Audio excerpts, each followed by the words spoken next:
Maayong hapon kanatong tanan, mga pinalangga o binati kong kaigsuunan nga Cebuanon. Apan lakip na usab ang atong mga kaigsuunan sa Kabisayan ug Mindanao, lakip na didto usab sa Luzon. Ug sa akong nasayran, doon na pagayoy mga sunod kanato sa ubang mga nasod. Ug salamat sa inyong pag tan-aw ni ining atong mga updates sa dinhi sa probinsya sa Cebu. Nahukman ako nga makiginabi na usab kaninyo karong hapuna.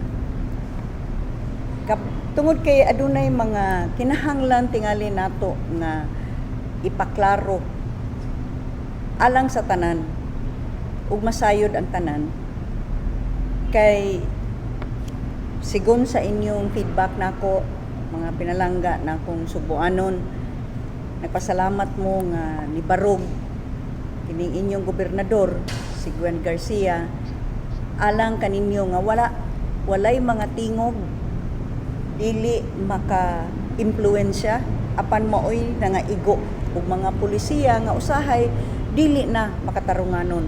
Ug mao kana nga gipaningkamutan nato nga kung unsa may mga patakaran nga atong ipasunod dinhi sa Cebu, kini makiangayon, makatarunganon, gigamit ang sentido komon ug dili dugang nga pabug-at sa mga Cebuanon ug katawhan nga karon tungod niining pandemya nag-agi gyud og kalisod.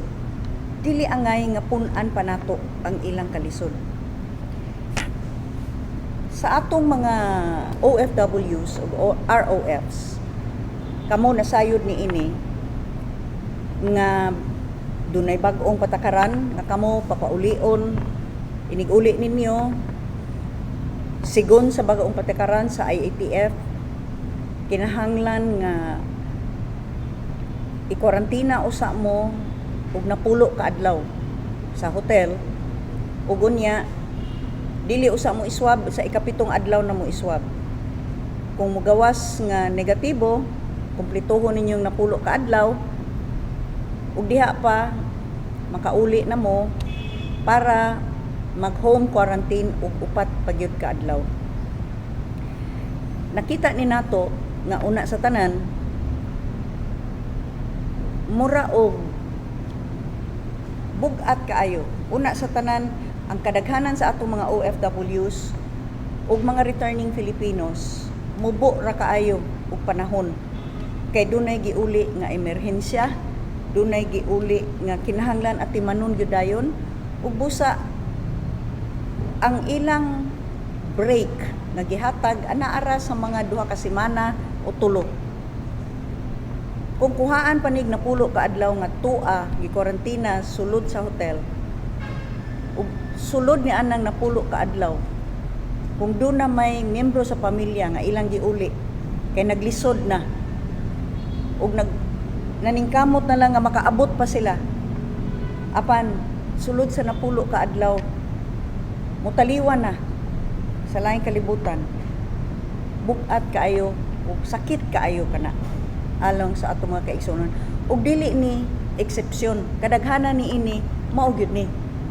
Wala man ni sila nanguli tungod kay gusto maglulinghayaw. Nanguli in taon ni kay dunay sa kadaghanan, dunay emerhensya, dunay nasakit.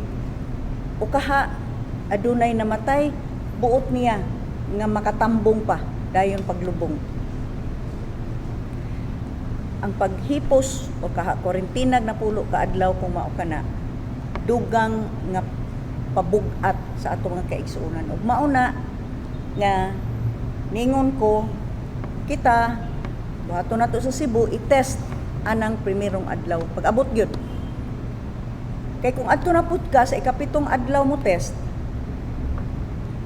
way kasiguruan nga ang katungtuan na kwarentina doon na day infeksyon ug unya tingalig makagawas mo adto sa mga mga hotel staff o posible nga makatransmit na apan kung pag-abot gyud diha nimo i-test maghulat kag usa duha ka adlaw hangtod ka kung ang imong resulta mo gawas nga negative, then at least sigurado ta pag-abot gyud. Kung ay kapitong ka adlaw na ka i-test, peligro na, labi na kay kung mag-ihap ta. Kung ang moabot sa usa ka adlaw, 600 ka buok. Buti pasabot sa ikapito ka adlaw 4,200 na nang bantayanan. Kung di ba na mo gawas. Ug mao na anha pa ka mo test. Kung mao na imong buhaton, wa na tay siguro nga nabantayan ba gyud ning tanan. So para nako it is the safest. Upon arrival, test.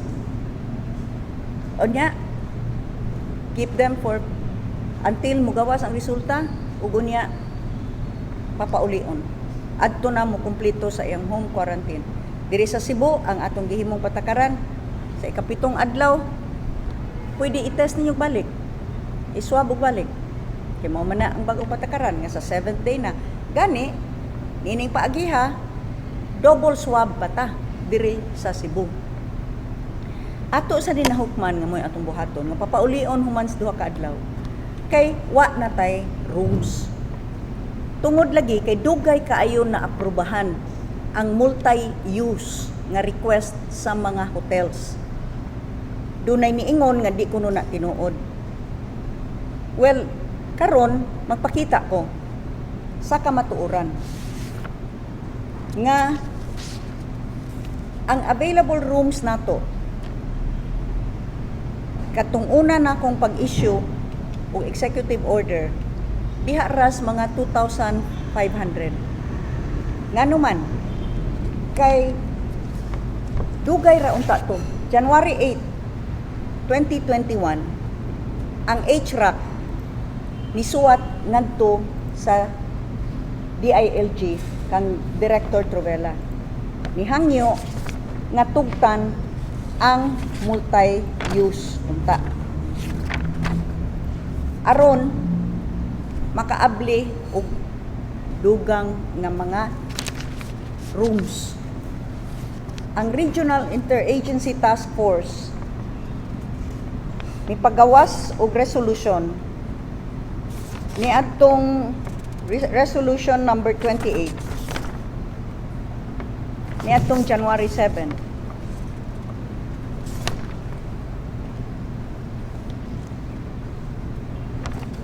Why do we have this?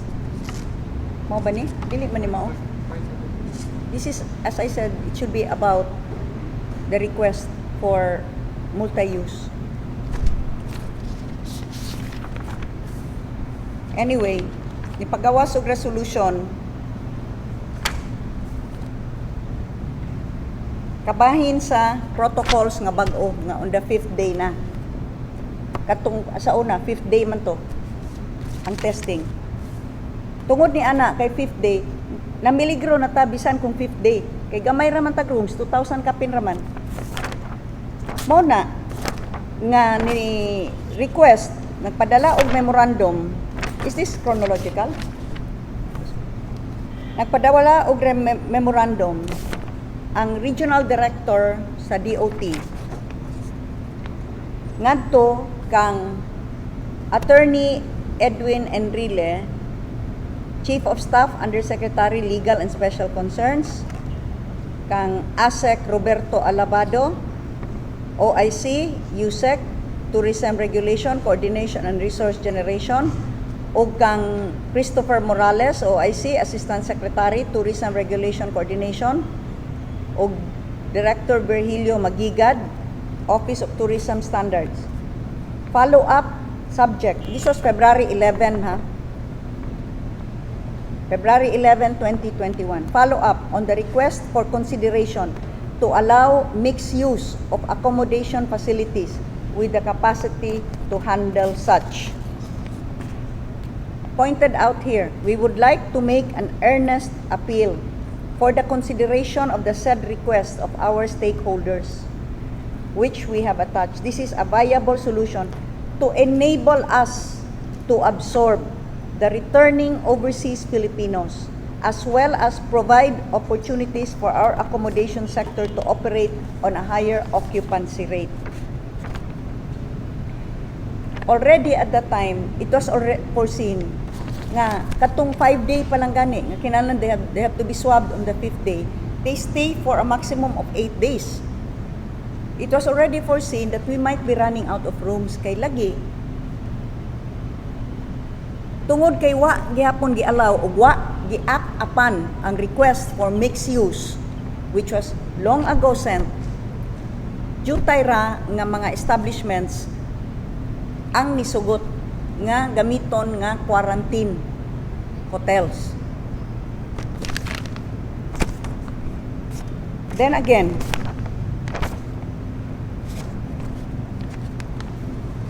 prior to that, January 7, nauna na ko basa ang February 11, but January 7 pa,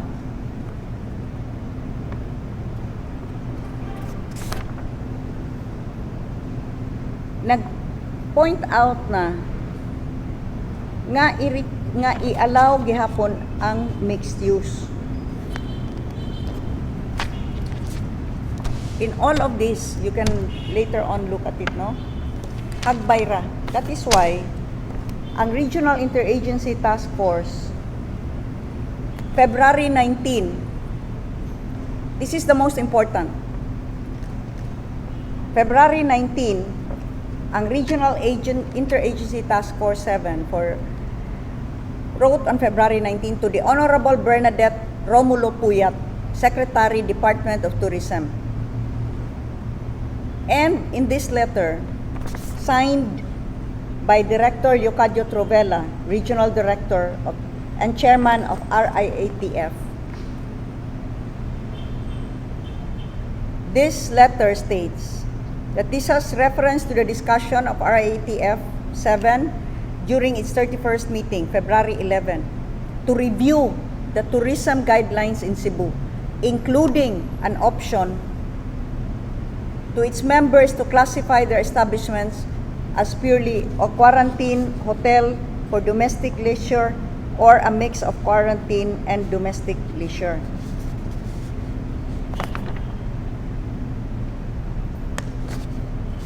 And then it goes on to say that kung mauna nga maura gyud dili mixed use, maura gyud na ang identification, there is a possibility nga magkuwang na tag rooms. Mauna nga with this, the body agreed to elevate the request of HRAC on the mixed-use classification of accommodation facilities to the DOT Central Office, which can best address the matter. So, ang request sa HRAC was, allow DOT now, Region 7. But this was not acted upon.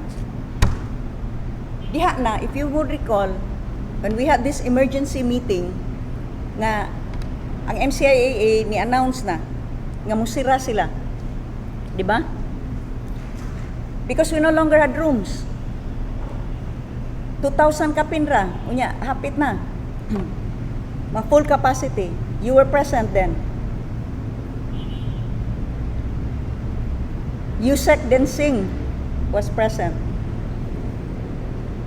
Diha na-realize ni Yusek Densing hagbay ra ni nga request. In fact, nagsugod pa ni January. We have all of the letters. Because apparently, someone claimed in the last IATF meeting nga I was lying, nga namakak kuno ko. Nga dili na tinuod nga what na rooms. Nga daghan kuno ka rooms. Yes, daghan kayo og rooms. But the thing is, kung di ninyo i-allow, what ni-allow sa mixed use, then ang uban hotels dili mo dawat. Kaya nga naman, niabli namang turismo na to dire. Unya, kung quarantine ra gyud ka, di ka kadawat og uban nga mga customers or clients. Unya, subsidized rates ba ya? Mugbo ba kaayo ang rates para sa OFW? 1,400 ra gud na ang bayran. Unya, 1,000, tag 3,000, 5,000 ang room. certainly di gyud sila manugot. Pero ug i-mixed use, then fine, they can set aside. This mixed use issue was already brought up all the way to the Secretary of Tourism and the IATF hagbay ra, January pa. In fact, klaro na nga rin ni Yusek Densing. And perhaps because Yusek Densing now brought it all the way up, lo and behold, the following day, pero unsa na pitsaha, Mayo 14 na. Enero pa niha, Mayo 14, gipirmahan na, nga gi-allow na ang mixed use. Although as for the moment, I don't know kung naan na ba'y guidelines. I just want to make this very clear because apparently the claim was in that IATF meeting na namakakuno ko nga dili tinuod nga 2,500 rang available nga rooms. There were more rooms available. Of course, yes. Daghan kay tag rooms. But because wa pirmahi tong request for mixed use, which should have already been approved months ago, and yet nobody acted on it. That is why we had that crisis of room shortage.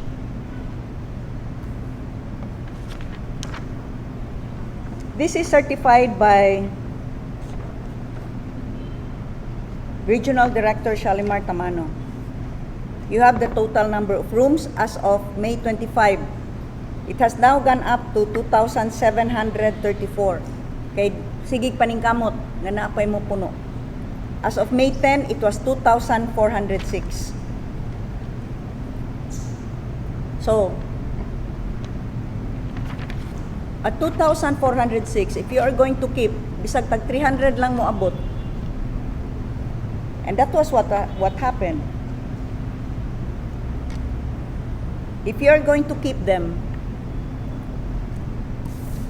for 10 days, magkuwang na ta.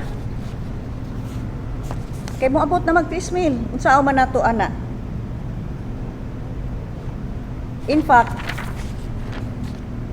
on the night nga gisira ni May 13 and 14 and 15 nagsira ng airport, the total na we only had 2,694 rooms. The total number of occupied rooms was 2,179. But ang arrivals are 600 to 900 a day. Kung kaning available rooms nga 515 would already have been fully occupied in just one day. Kung dili na kung imo pa na you have to keep them for 10 days, asa pa makagipuno. So that is just to dispute a lie. And the lie really is that there were so much room, there was so many rooms available. That's the lie.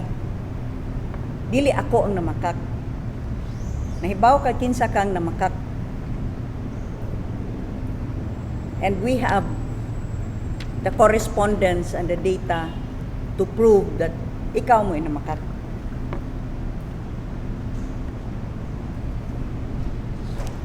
The thing is, I suppose there are some members of the IATF that cannot just stomach why Cebu is acceding.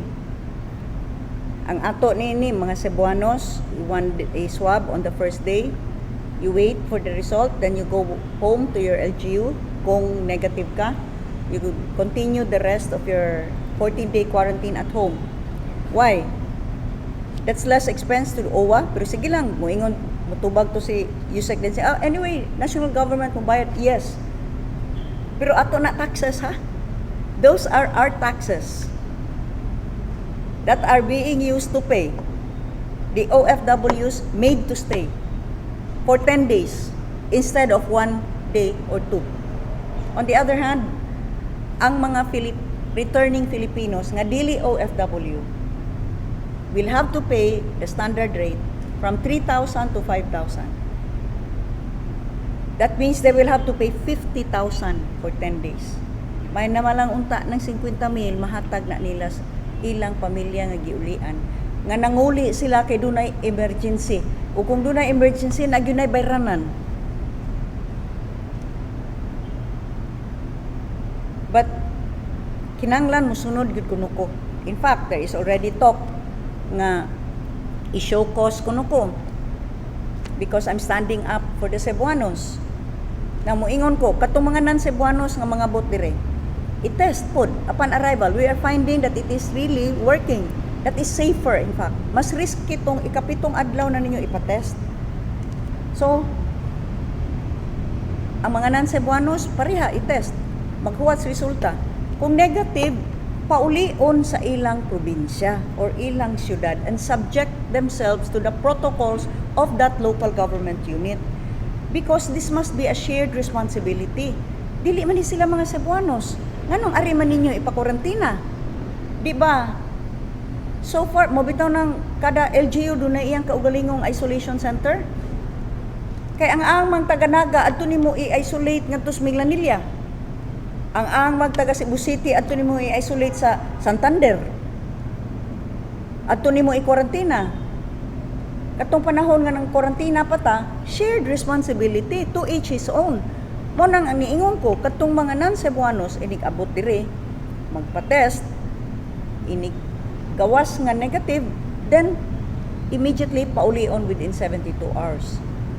Moingon sila ngadto sa Manila. Maka-infect gihapon na o di na dayta mo tuos resulta. Kung negative. Kay naa man gud kunoy bisag negative maka-infect gihapon, then why are we testing? Di man dayta mo tuo. Now you are accepting na gid ay false positives pod. Kay kung naay false negative, naasay false positive. But see, para magkapareha tag istorya and we speak from we go by the same book. You ask us to trust the RT-PCR, then you must also trust the RT-PCR. Nga kung negative na siya, paulion na nimo, that's good for the next 72 hours, isn't it? So pauliya sa iyang probinsya. Maka-infect di ay na kung naglalag negative.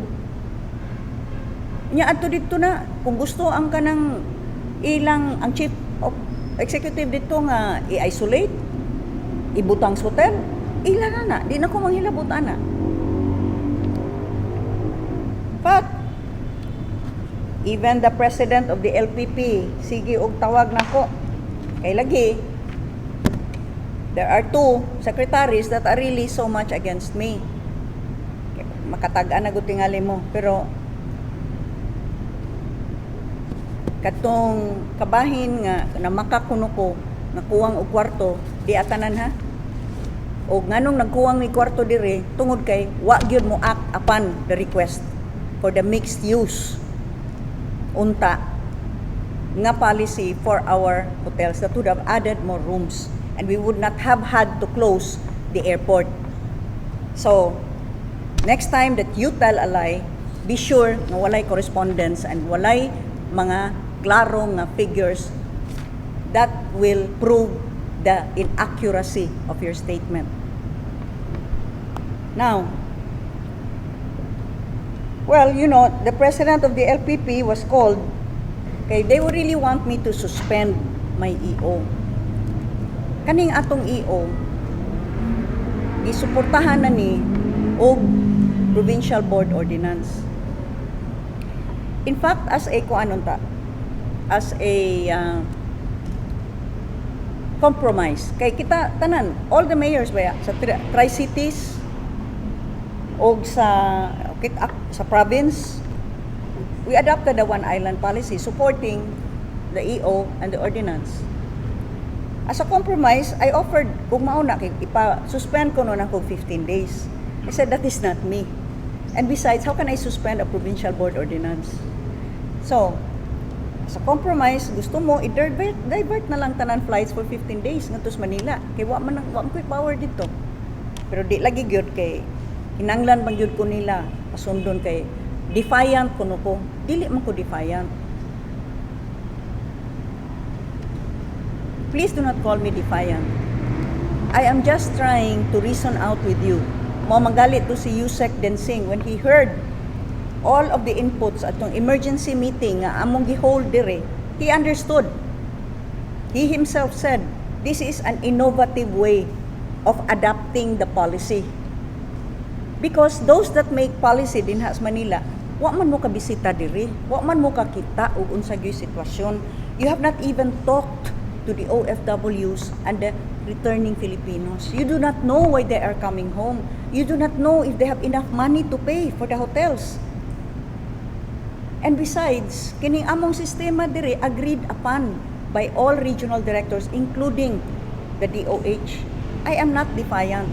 I am just trying to look for the best possible way that we may implement policies that will further burden our people. I hope that is made very clear. I am a staunch supporter of the President Duterte. We delivered ang Cebu with over 1 million margin sa atong presidente. One Cebu continues to stand firmly with the President in all of his directives and in all of his policies. But allow me to make this distinction. This is an IATF guideline. I am not in any way trying to disrespect the President. I respect him.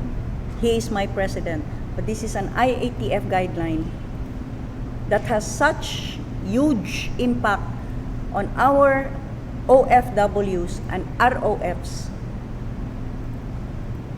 Ang atong mga OFWs, pinangga man na sa Presidente. Nganong di man nato na sila sabton? Dili naman ni mga OFWs nga nanguli for good when they have all the time in the world na makasyon ni, nangayo ni og bakasyon kay dunay emergency, dunay kinahanglan atimanon or gusto lang gyud makakuyog ang pamilya apan mubo ra kay ni sila panahon.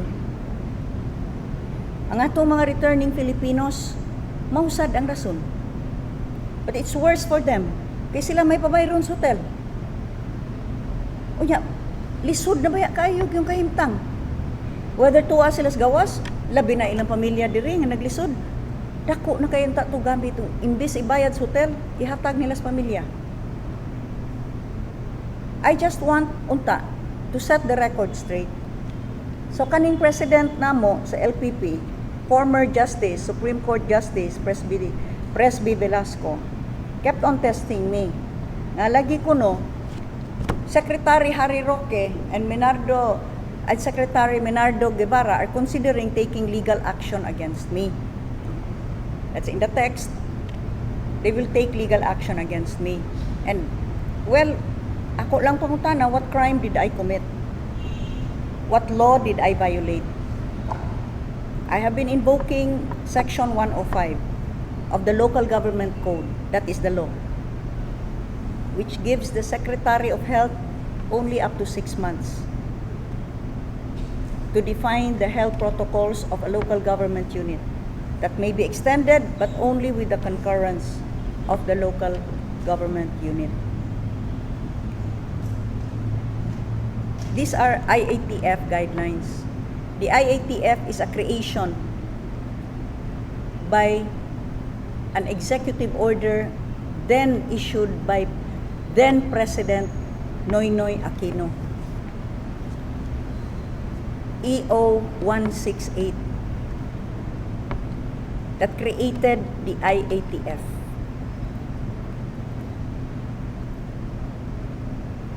As far as I know, I have been acting fully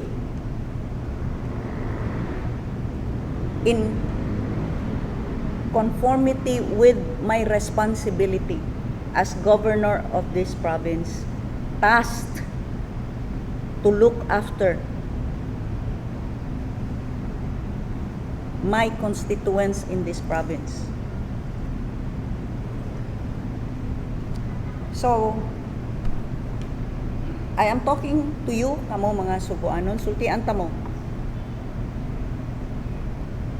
Buot nila tingali akong gukdon, mangita og paagi nga tangtangon ko dinhi. Well, you know, ana naman ko ana Sa una pud bitaw, gisuspenso man sad ko. Unya ang vice gobernador mo inipuli. There's a system of succession, pwede ra pod.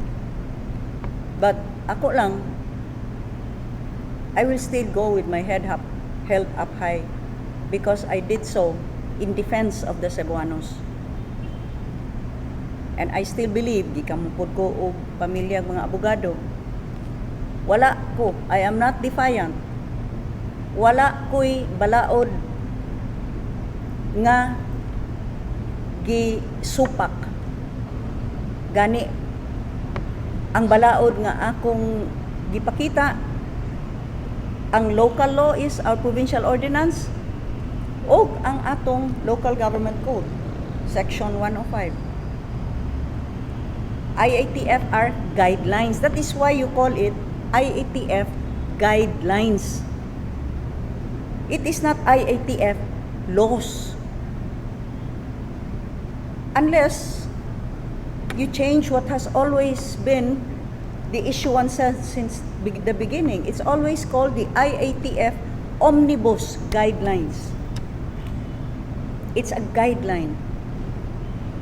Doon na ni penal provision. All I know is it is only ordinances and laws that have penal provisions. And yet some members are already thinking of penalizing me, saying they will be charging me with insubordination. Unsa may akong insubordination ani? In fact, ang adaptation namo sa guidelines ni inyong gi-issue sa IATF, or in the words of Yusek Densing, who later disclaimed this, kamo kadungog man mo, pero murag dito na mismo sa meeting, wa naman mo admitter si Yusek Densing, taga-Katmon ka pa naman. Hay man ini akong gisupak, nganong na insubordination man ko. Guidelines man ni. We adopted it, and in the words of Yusek Densing, gi-innovate. We innovated it to make it even more effective. Kay kung sundo na to ang IATF guidelines, kausara ang swab.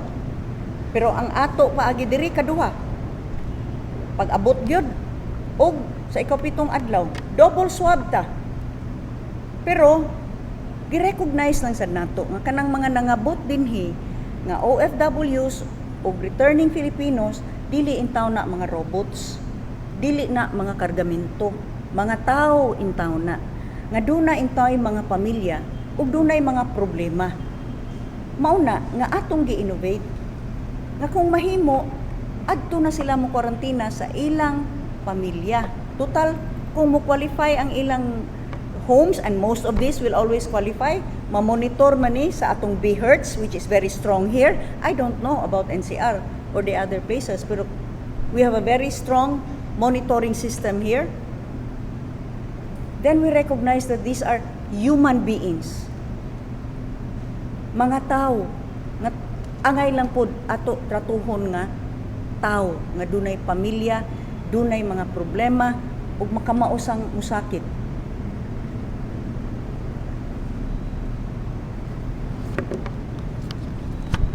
Now, unsa man ang atong status, province of Cebu, insofar as the COVID situation is concerned, even with Executive Order 17 and the Provincial Board Ordinance. Tanaw ta.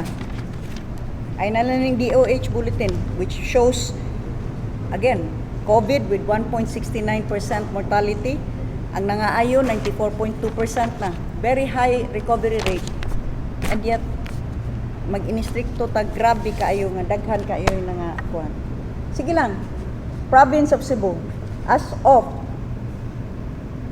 May 23, active cases are down to 342. Of which 91 are hospitalized or 26.6%. In isolation, 251. 93.1% have recovered. And those that have died, ang COVID identified yun, kikita ramay mo segregate. Wa naman nato gi-apil tong mga nangamatay kay na-crash sa motor or gi-atakis kasing-kasing or gi-diabetes or nag-sepsis. So, ang COVID identified yun is 1.2% o 182.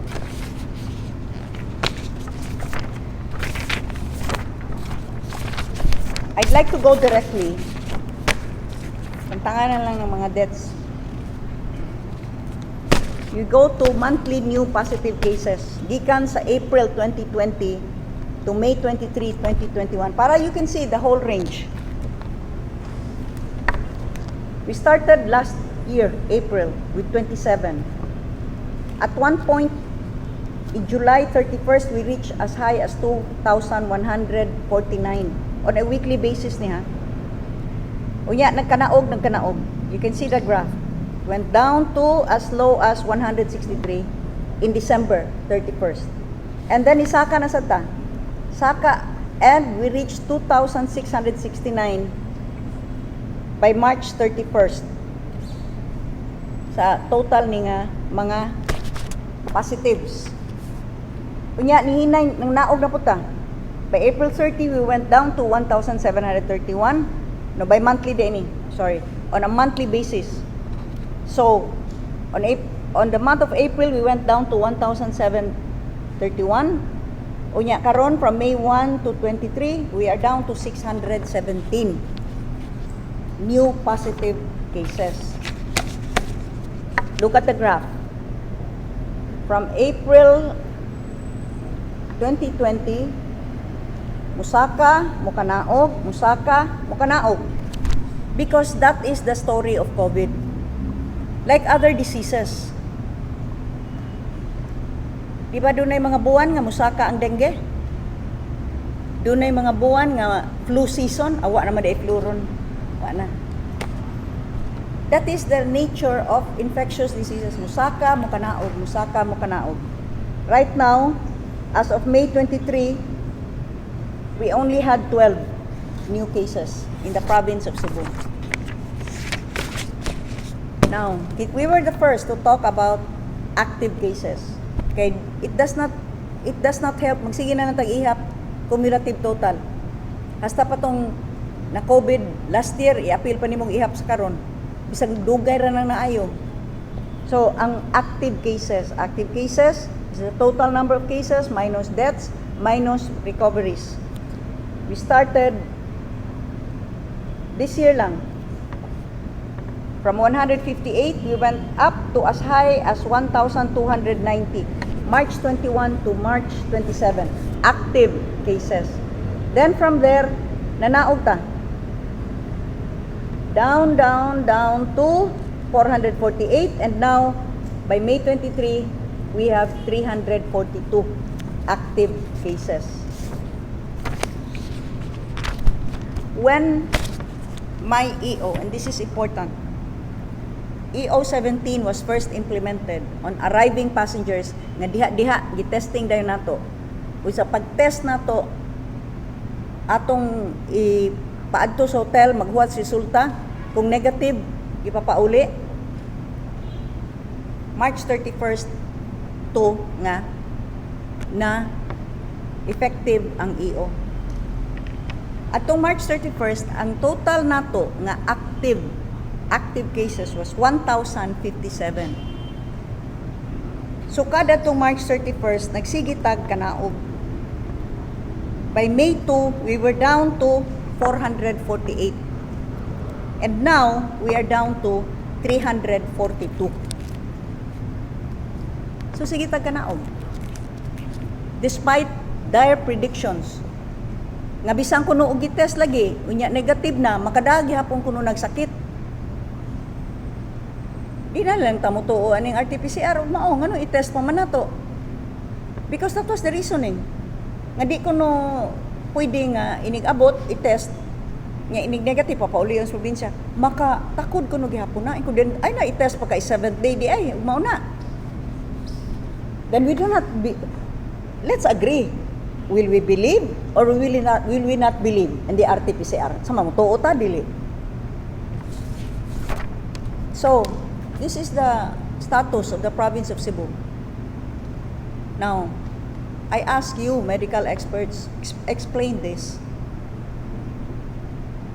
One of you said, I do not believe in your science. I do not pretend to know better than you, but I do read figures. I do analyze figures. We must be doing something right here because our cases continue to drop. Even as we have opened tourism, we have opened the economy, and we have innovated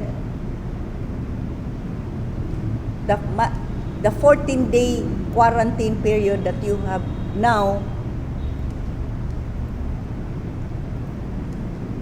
mandated on OFWs and ROFs. Please explain this.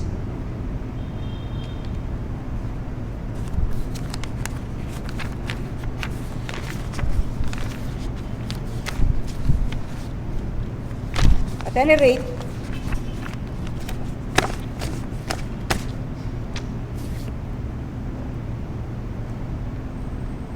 I decided nga mo istorya ko ninyo direkta kay I don't know what will happen to me. Tingali gusto nilang patuuhon ang presidente nga di ko mutuo niya. Please, this is not about disrespect for the president. We have the utmost respect for President Digong.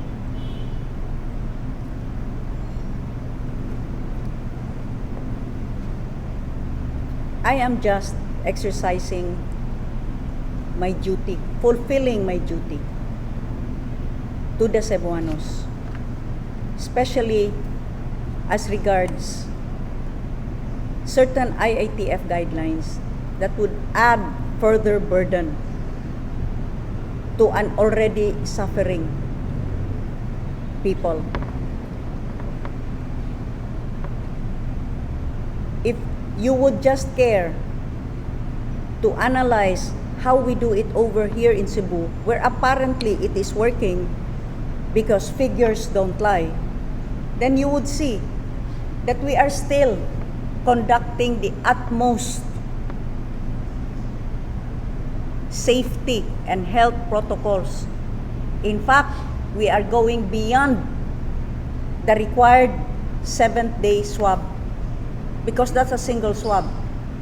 Over here, it's a double swab. Swabbing upon arrival,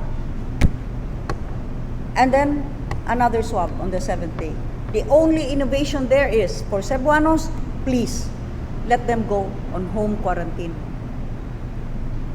They need to be with their families. For OFWs, this is additional burden.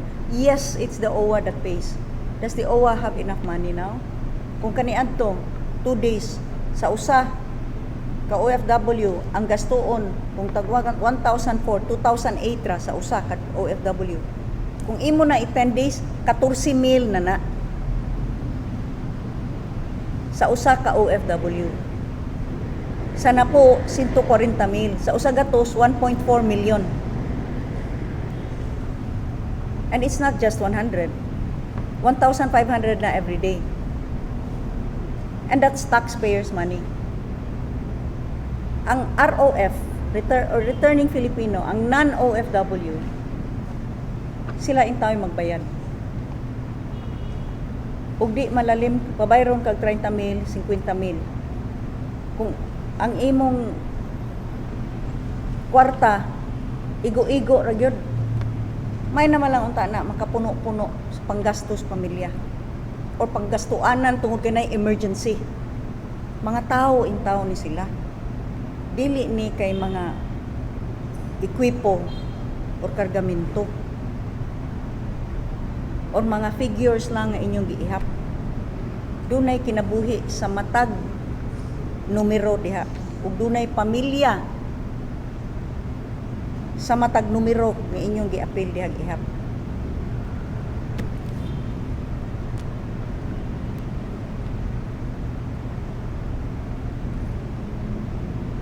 Questions on this before I proceed? Gov, have you talked to Secretary Roque regarding sa katong imong nadawat nga information nga they're planning to take legal action? Well, you know, I know Secretary Harry Roque, no? He has a very sharp legal mind and he knows his law. So, I doubt if in fact he is planning to institute legal action, but this is the claim of Secretary Anyo to Governor Presby Velasco. And apparently, ingon si Secretary Anyo kuno nga I've crossed swords or nag-ano na yan sa akin, murag wa kuno siya, wag hapon patuo na siya kuno in the past. And I can only recall 2 incidents. First, ang backriding policy. Kung diin, mo issue na ko executive order kay ECQ to. Wa in town tay public transportation. Unya nakagtan-aw na kaog ang bana nagmotor, ang asawa naglakaw, nagbaktas. Kay di man pa backridon. Unya ang balaod nagtugot up to the 4th degree of consanguinity, and the PB was ready to support it with an ordinance. Unya di gid siya mosugot. So he asked the president nga moto si Presidente Duterte niingon yung request ni Governor Garcia, I cannot grant that, and I said okay, he is the president, I will respect that. And then Secretary Anyo insisted on that barrier nga itaod ngadto sa motor, which I think mga associations on motorcycle said that cannot be because that's even more dangerous kana sa backriding nya. Ikaduha, katong iyang memorandum before sa dihang atong giban ang tanan pork and pork related products coming from Luzon tungod kay naigo nag ASF didto, and he ordered all LGUs that were banning these pork products from Luzon to lift the ban. And I said, I am so sorry, I cannot do this. Region 8 lifted the ban, and now they also have ASF. Luzon is now stricken with ASF. Wa na, hurot-hurot na dito. Ang Mindanao, ASF na pod. Region 6 and 7 na lang ang wala pa. And we continue to protect Cebu because we have an 11 billion peso hog industry here. So those were the 2 times. And every time I stood up for the Cebuanos. Kay mao man ay akong duty. Ako man gipili nila. Not them, kaning mga, although they say the alter egos of the president. I will not deny them that, whatever they say. But ako may gipili sa mga Cebuanos. Di man ni sila accountable sa mga Cebuanon. Ako accountable man ko. Manubag man ko. Karong umaabot nga eleksyon, di man sila'y pangutan-on. Gwen, naglisod mi. Unsa may imong gihimo? Gwen, paghigpit tungod aning mga lockdown, nawad-an mi og trabaho, unsa may imong gihimo? Dili man sila mo ipangutan-on. Ako man. Dili ko angay nga mobalik sa mga Cebuanos nga moingon pilian na sad ko kung wa ko'y gibuhat. Kung mupili ko sa mas komportable nga posisyon, kay aron dili way mga suko nako, walay manghulga nako, muhilom na lang ko nya. Pila man ni ka kinabuhi ang magantos.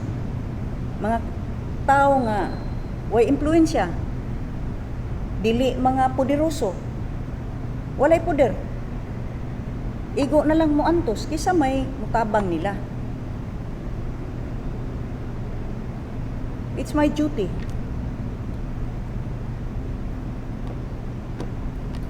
Are are you taking this pressure? I think this is very kanang huge pressure man ang dumadawat. How are you taking this? You know, the same way I've gone through a lot. You know that, Dale. And every time, I have always been able to keep the faith because I know that I have not done anything wrong. Isang katong isuspenso ko before. Grabe to. Nga, kita mo ato. Grabing drama ato. But I said, well, whatever it is, I have not done anything wrong. Bisang katong gikiha ko, anang balili nga property. Grabe gyud kaayo ato ang how I was maligned and my family was maligned and everyone who had their 2 cents worth were giving all of their opinions and calling me kawatan and everything. But I kept the faith because I knew that I had not done anything wrong. And eventually, you know, the truth prevailed. Katong gikiha ko sa CICC, daghan akong istorya gyud nga mao ni. Pero sige lang, kept the faith. And eventually, the truth prevailed. So karon, I have decided to set the record straight because apparently there were wrong statements given in that meeting, especially on the claim of one that ako kunoy na makak kabahin sa nag-shortage tag rooms. Kay daghan kuno kay rooms. The funny thing is, ang kanang niingon ana, mo'y nakakos nga jutay ra tag rooms kay dugay niya pirmahi. Ang mixed use. So, I continue to keep the faith. I know that I am doing what is right for Cebu and the Cebuanos.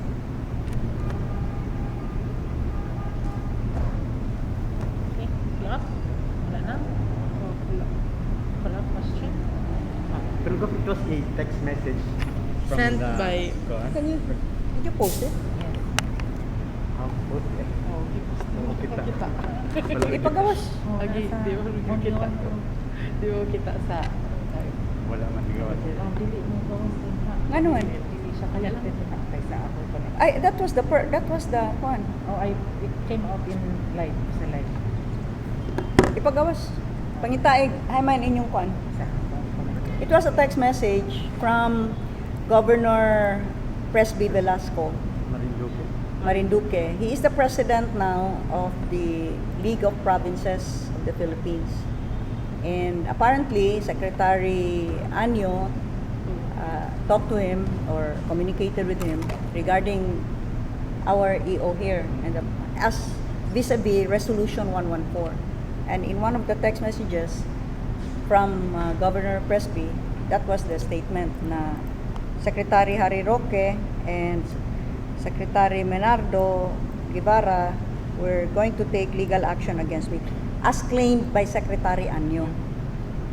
But I cannot believe that of Secretary Harry Roque because he knows his law. Are you planning to talk to Secretary Roque?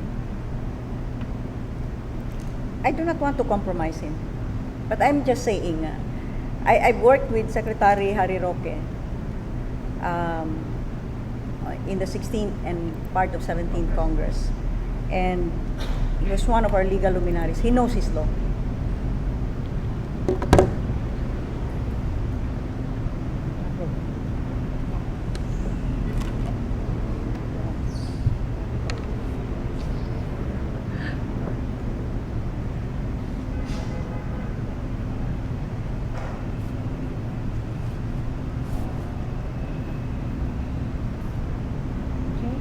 Okay na.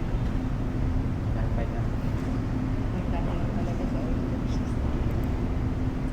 Next item, next issue. I just wanted to, because I got worried sa inyong Freeman nga ko na Rabagis front page.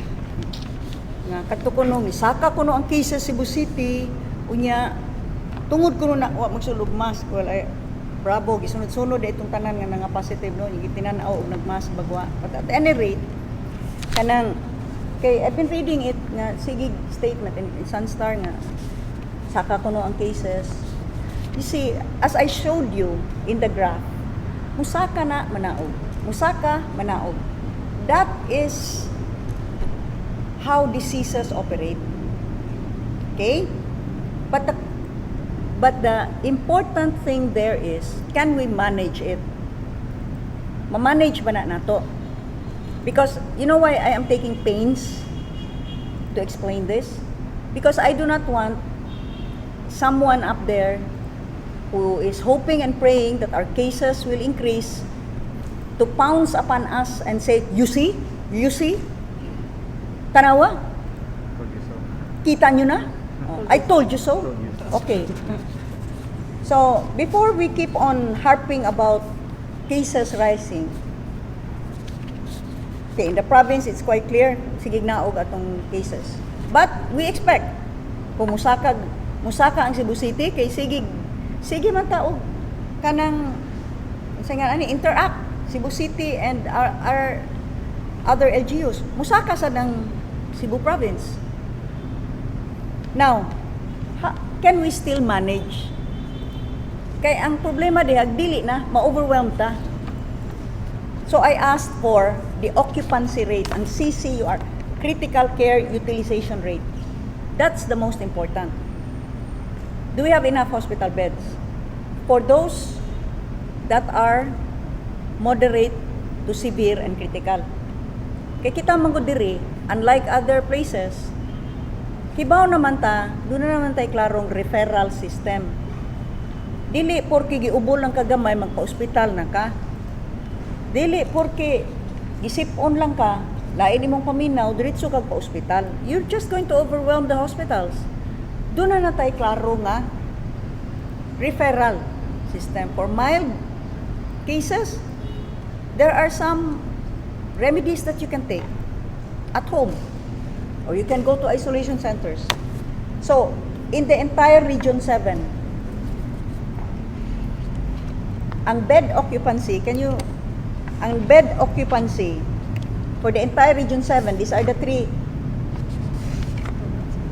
4 provinces. Cebu, Bohol, Negros Oriental, and Siquijor. There are 61 facilities. There are 2,210 total beds. Occupied are 675. Vacant is 1,535. And therefore, bed occupancy is 30.5.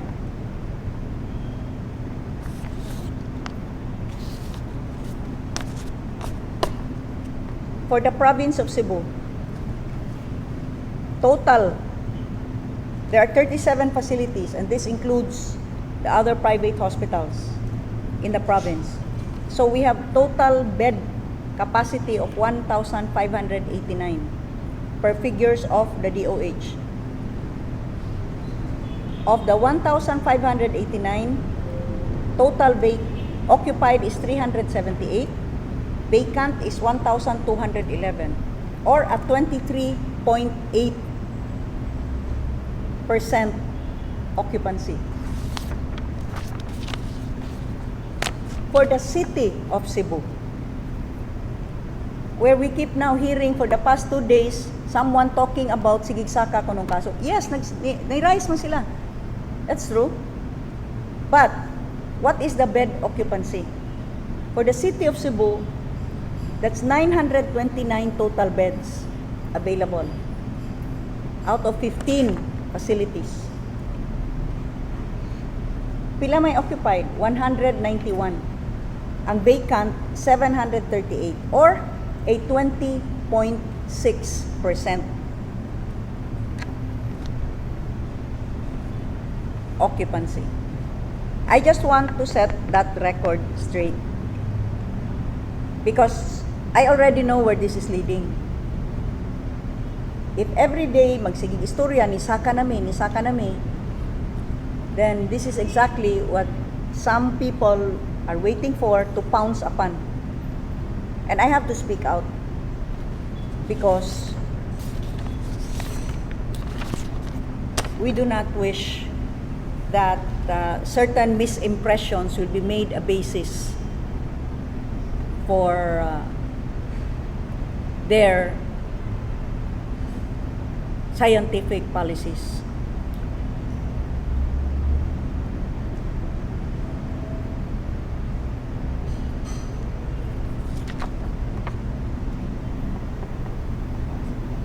Question? No questions? Do you have these quarantine rooms? Can you, nakani? Para puno lang yun. Ang quarantine, ang isolation. Ang sa mga, kuha niya,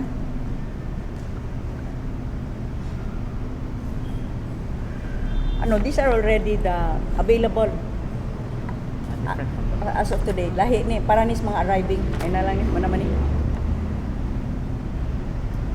Okay. critical is what percent yun ang critical for 50% critical DN. for the CCUR? CC, critical care utilization rate. Ang critical nga percentage ko is 60% man siguro. I don't know, it was written here somewhere. Ang kuan. Yeah, critical is If we have 20, it's very low. I don't know. I don't know. Is that low? But the question is, why? Why is Cebu such a success story? Maybe it's time to study. Kaysa, why are we proving some people wrong? That's why I really have to take this up. Because I do not want some people to fall into that trap. Magsige og raise og alarma, magsige raise og alarma. That's all that they want. Ilang gamito na pud na. Nga mo ingon tanawa. Unya dayon na pug ingon nga ipasira na pud ta diri.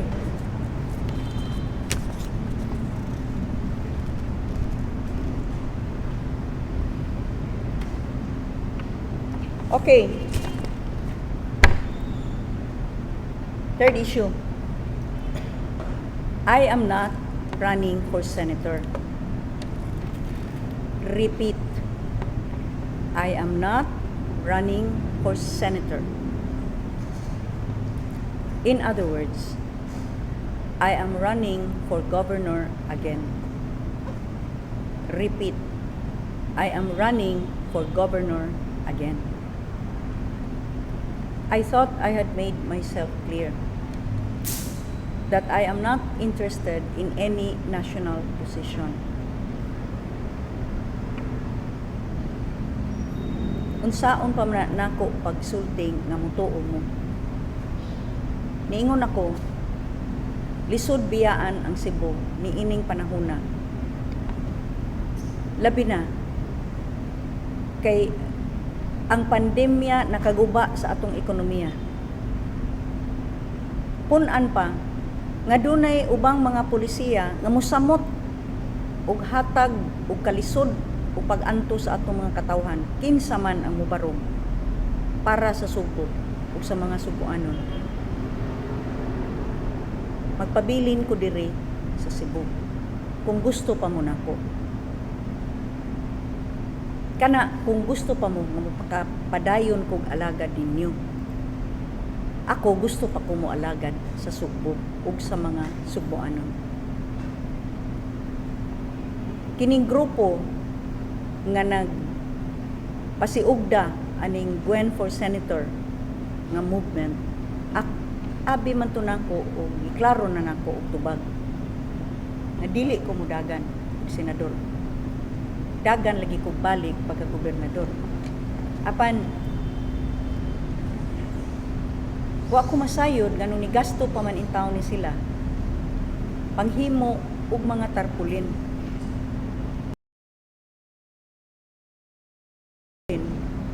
Kay nag-abot-abot na ngadto sa norte ug sa sur.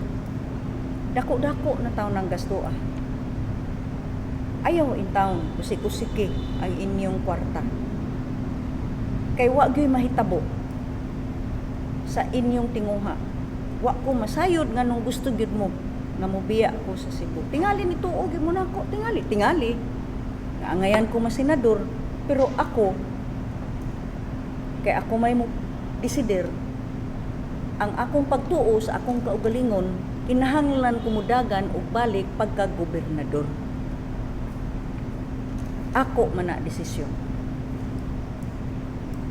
Busa ayaw na itaon padayon ug pag-usik-usik ug kwarta sige pahimo anang mga tarpulin kay dili lagi kumudagan pagka senador. Klaro na na, Dale?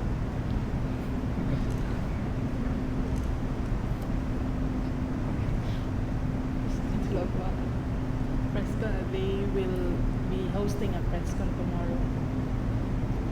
I will be hosting a press con. Ang The group.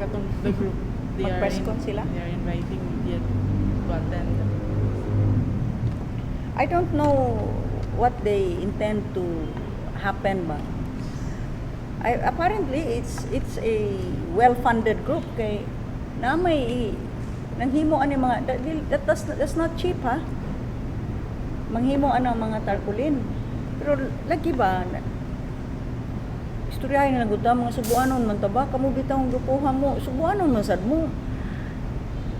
Di na lang gud nato lawgawon gud bitaw eh. Kibaw na bitaw mong di kumudagan. Nganong inyong man gyud na ibalik-balik?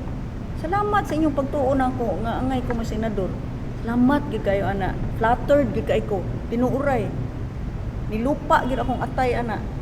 Pero saon man nga nakadesider na ko nya nahibaw na biya mo nako. Kadesider ni kay kumaw na na. Makailan na siya mo nako.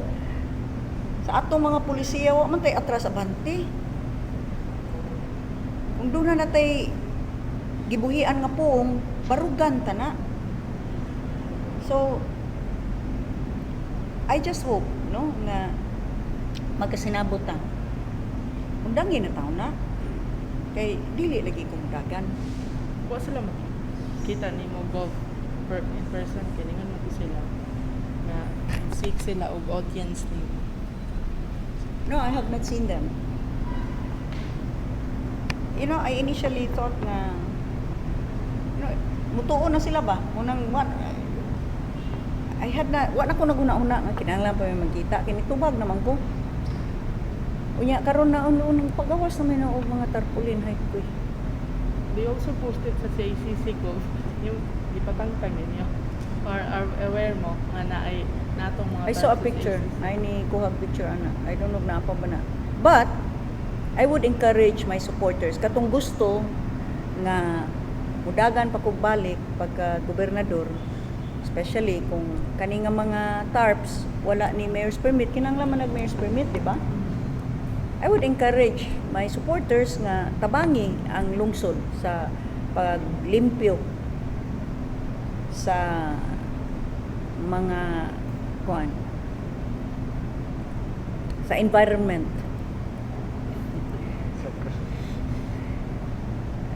Tangtanga na ninyo kay dili lagi kumdagan labi na ug wa nay permit o dili na angay nga kuan ibutang diha hugaw-hugaw lang na diha. So I encourage my supporters, those who want me to run for governor again, tabangi ang lungsod paglimpyo, panlimpyo sa lungsod.